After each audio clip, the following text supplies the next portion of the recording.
Bapak Ibu, hari ini tuh saya membuat menu yang betul-betul tidak nyambung.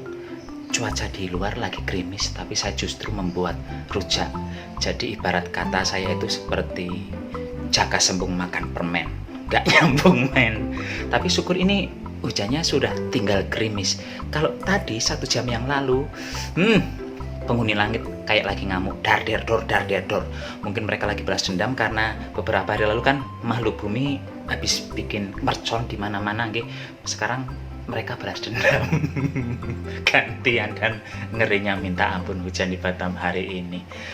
Tapi tenang saja, walaupun rujaknya dibuat saat hujan, saya akan menikmatinya besok karena rujak ini memang enaknya, winuknya, gurihnya itu dinikmati saat cuaca panas dan rujaknya dalam keadaan dingin. Jadi di sini tuh perlu latihan kesabaran, nahan. Orang kemarin puasa bisa kok 30 hari nahan, mengendalikan nafsu, sekarang tahan sebentar. Kita membuat rujaknya sekarang, dimakannya besok. Oke? Cus! Untuk membuat menu rujak kali ini, pertama yang harus kita lakukan adalah merebus air. Ini berapa banyak airnya yang direbus?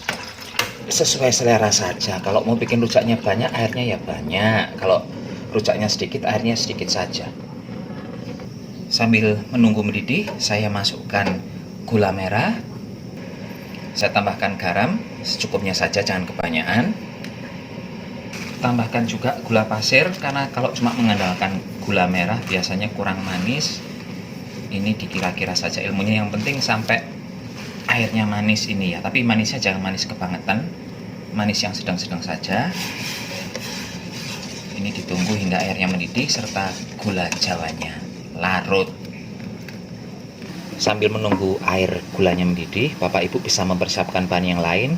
Ini saya sudah mempersiapkan kacang tanah.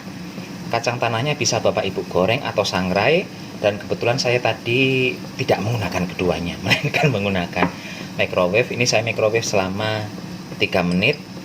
Langsung saya remes-remes begini supaya kulit arinya hilang. Dah, ini saya singkirkan dulu, saya menyiapkan bahan yang lain. Selanjutnya bahan yang saya perlukan adalah kobis. Ini kobisnya saya iris tipis-tipis.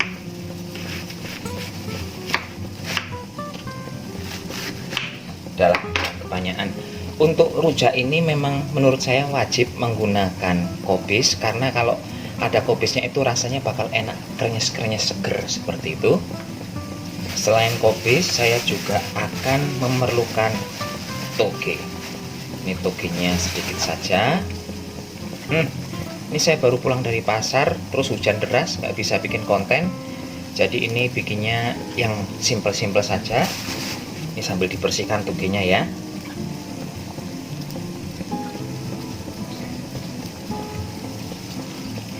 Selain toge, saya juga sudah memotong-motong wortel. Ini wortelnya saya iris seperti batang korek api. Dah, langsung singkirkan seperti ini. Selanjutnya saya punya timun dan nanas. Tapi itu berhubung air gulanya sudah mendidih, kita ke air gula saja dulu. Langsung dimatikan kompornya, langsung disaring. Kenapa harus disaring? Karena saya menggunakan gula Jawa. Gula Jawa biasanya ada res-resannya, ada kotorannya. Tuh, ada kan? Ini kita singkirkan dulu lagi. Dan sekarang Bapak Ibu harus menyiapkan panci lagi. Ini panci yang tadi saya gunakan, sudah dicuci, diisi air. Sekarang saya akan merebus cabai. Langsung saja masukkan cabainya.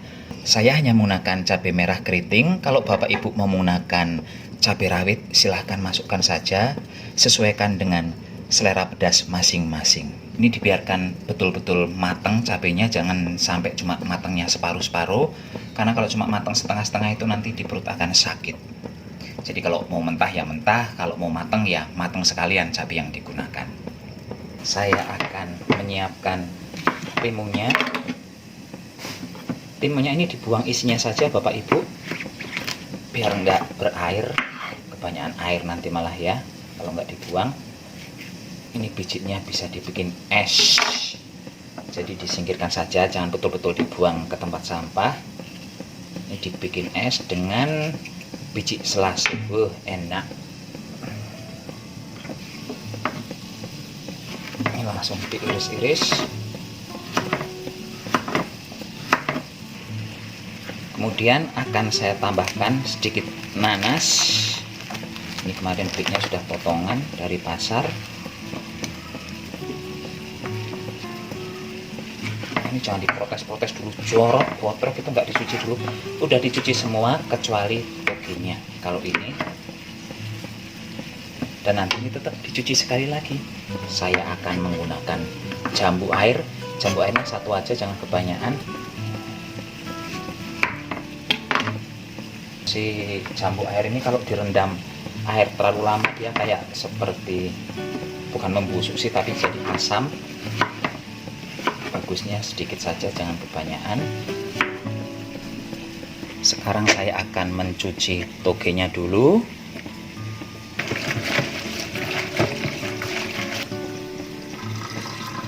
Selanjutnya semua bahan saya masukkan ke dalam baskom. Belum. Langsung saja dicampur seperti ini, nggak ada masalah. Tambah air lagi, kemudian beri garam. Udah, ini kita rendam dulu sekitar 15 menitan sambil nunggu airnya dingin ya, air gulanya tadi itu. Sambil rebus cabai, saya akan membakar terasi. Ini terasinya saya yang suka banget, terasi nggak ada mereknya, tapi bagi saya ini terasi paling enak di Indonesia. Tuh, gini-gini aja, jangan sampai masuk ke api tapi dapat panasnya api. Agak lama sih memang, jadi kalau tidak sabar ya langsung dimanyus kayak gitu saja. Tuh, lama kelamaan terasinya juga ngeluarin asap tuh. Tuh, kelihatan nggak ya asapnya ya? Udahlah, udah gini aja, terasinya udah matang, udah dibakar. Cabenya juga saya rasa sudah matang. Langsung saja terasinya dimasukkan ke dalam blender. Demikian juga dengan cabenya, cabai yang sudah direbus barusan. Tambahkan air matang sedikit saja, nggak usah terlalu banyak. Langsung ini di blender, tapi di blendernya saya tidak akan memvideokan lah ya. Yang jelas ini akan dihaluskan saja. Cabai hasil blenderan langsung dimasukkan ke dalam air gula tadi. Tahap berikutnya, Bapak Ibu tinggal menambahkan cuka makan, atau kalau tidak mau menggunakan cuka makan silahkan tambahkan air perasan jeruk nipis. Banyaknya berapa? Dikira-kira saja. Saya akan memasukkan sekitar 5 sendok makan dulu. 3, 4, 5. Yang jelas kuah ini harus ada rasa manis, asam, dan pedas seperti itu. Sekarang saya akan membuang air dari rendaman sayuran ini.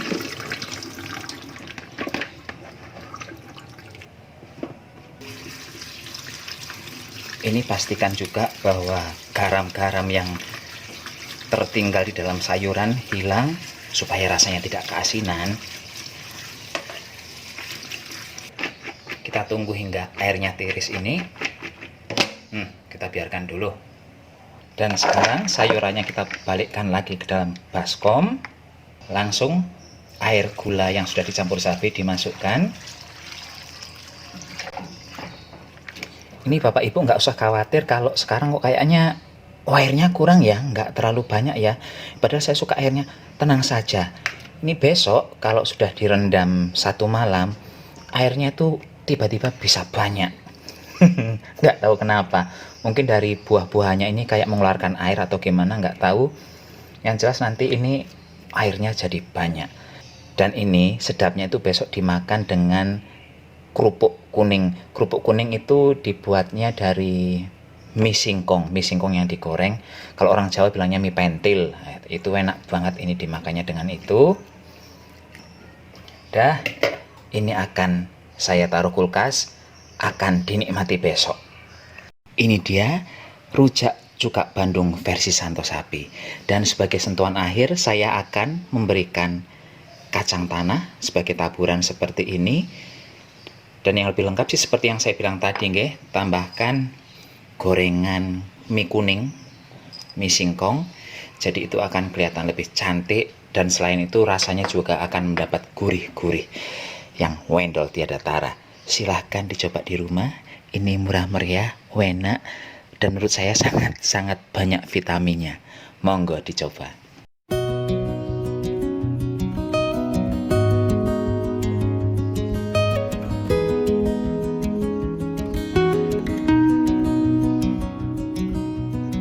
Walau cuaca di luar masih gerimis-gerimis, letak-letik, tapi saya penasaran ingin nyoba. Dan ini baru saya masukkan kulkas selama 2 jaman. Sudah lumayan dingin, tapi belum yang seger banget kalau untuk dinikmati. Udah nggak tahan saya. Kuahnya dulu. Endolita tiada tara. Endang Estorina ini. Asamnya sama manisnya enak banget. Kalau pedesnya ini jujur kurang, tapi kalau rasa cabenya sangat ada. Karena saya tidak menggunakan cabai rawit, tapi ini sudah sedap mantep. Saya coba buahnya, krenyes-krenyes apa enggak.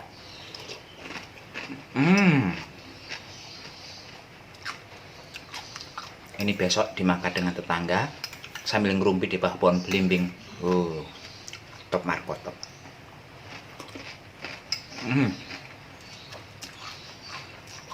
Ini bapak ibu yang mau pilek, yang lagi sakit kepala, bikin resep kayak gini bakal enak banget.